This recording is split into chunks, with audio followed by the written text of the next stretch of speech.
Bom dia, Pastor João Luiz por aqui. Como vocês estão, meus queridos e queridas e amados e amadas do Senhor Jesus? Eu estou bem, Pastor João Luiz, mais uma vez aqui no Devocional. E hoje nós vamos entrar no capítulo 11 de Romanos. E aqui, meus queridos, tem coisa, hein? Mas eu vou tentar simplificar o máximo para vocês, porque sempre eu digo, o mais importante é você entender que Jesus é o seu Senhor e Salvador. Amém? Mas vamos lá, antes de começar a ler o capítulo 11, eu preciso ler o finalzinho do 10, para poder dar sentido, tá bom? Então eu vou lá no 10, 21, que diz assim: mas a respeito de Israel, ele disse, mas o meu povo fugiu de mim, enquanto eu, dia após dia, estendia minhas mãos para recebê-los. Um povo que preferiu seguir seus caminhos errados, fazendo a sua própria vontade. Agora entra o 11.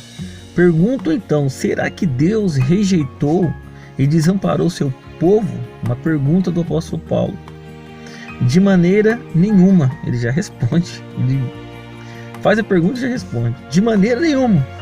Lembre-se de que eu mesmo sou israelita, descendente de Abraão e membro da família de Benjamim.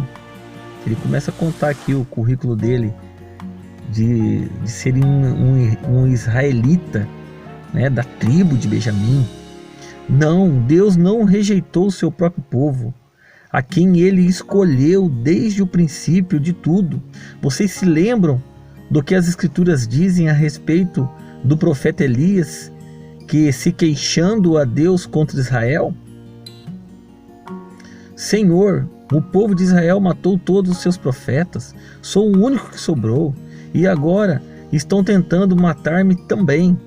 Qual que foi a resposta de Deus? Veja só.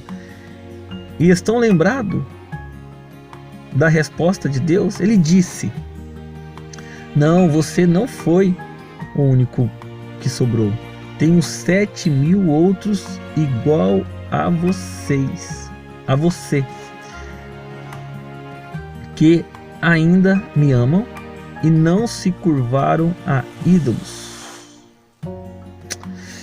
Acho que até aqui tá bom.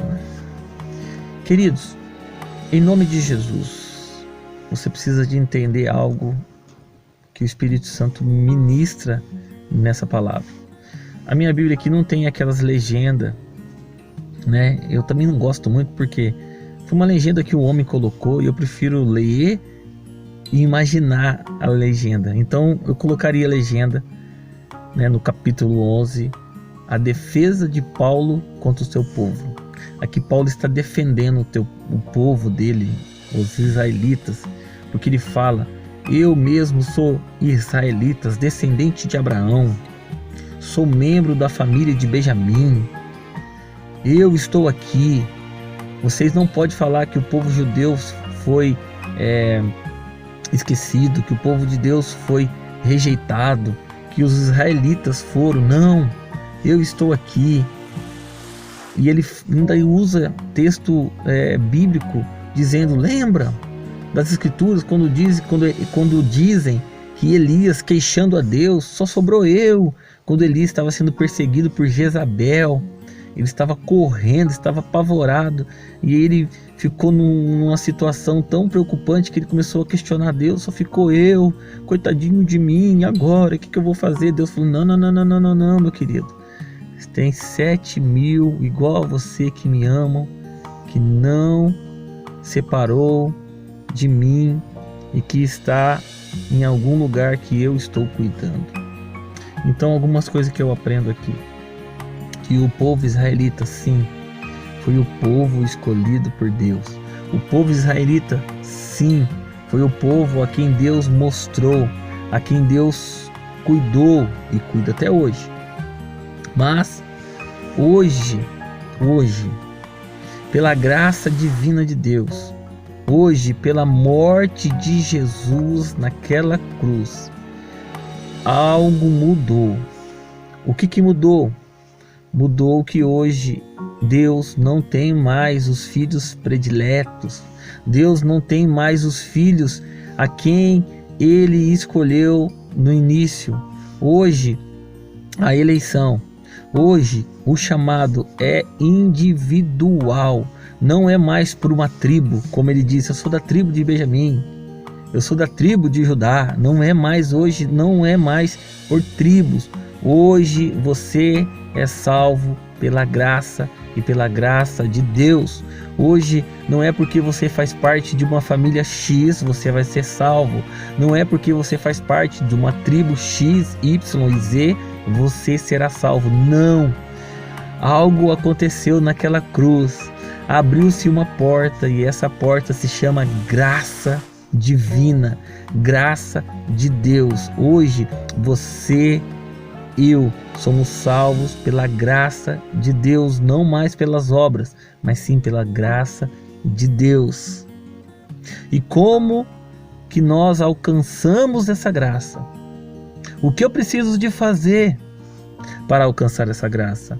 O que eu preciso, o que precisa ser manifesto na minha vida para que eu possa atingir essa graça? A palavra que eu quero te deixar essa manhã é nada.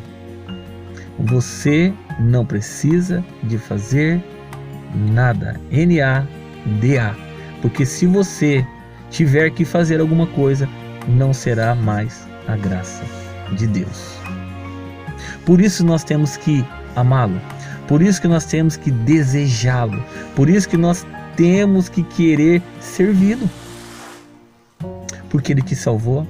Porque Ele tirou você outrora daquele mundo pecaminoso que você estava e não foi nada. Não teve nada em troca. Foi por amor. E Jesus morreu naquela cruz por amor a você. E você, por amor a Ele, você serve Ele com tanto amor. A palavra de Deus diz: Ele nos amou primeiro. Por isso eu amo. A minha oração nesta manhã é: ame a Jesus. Ame a obra de Deus. Ame a sua família. Ame a palavra de Deus até o fim. Em nome de Jesus. Amém. Glória a Deus. Vamos lá. Pá.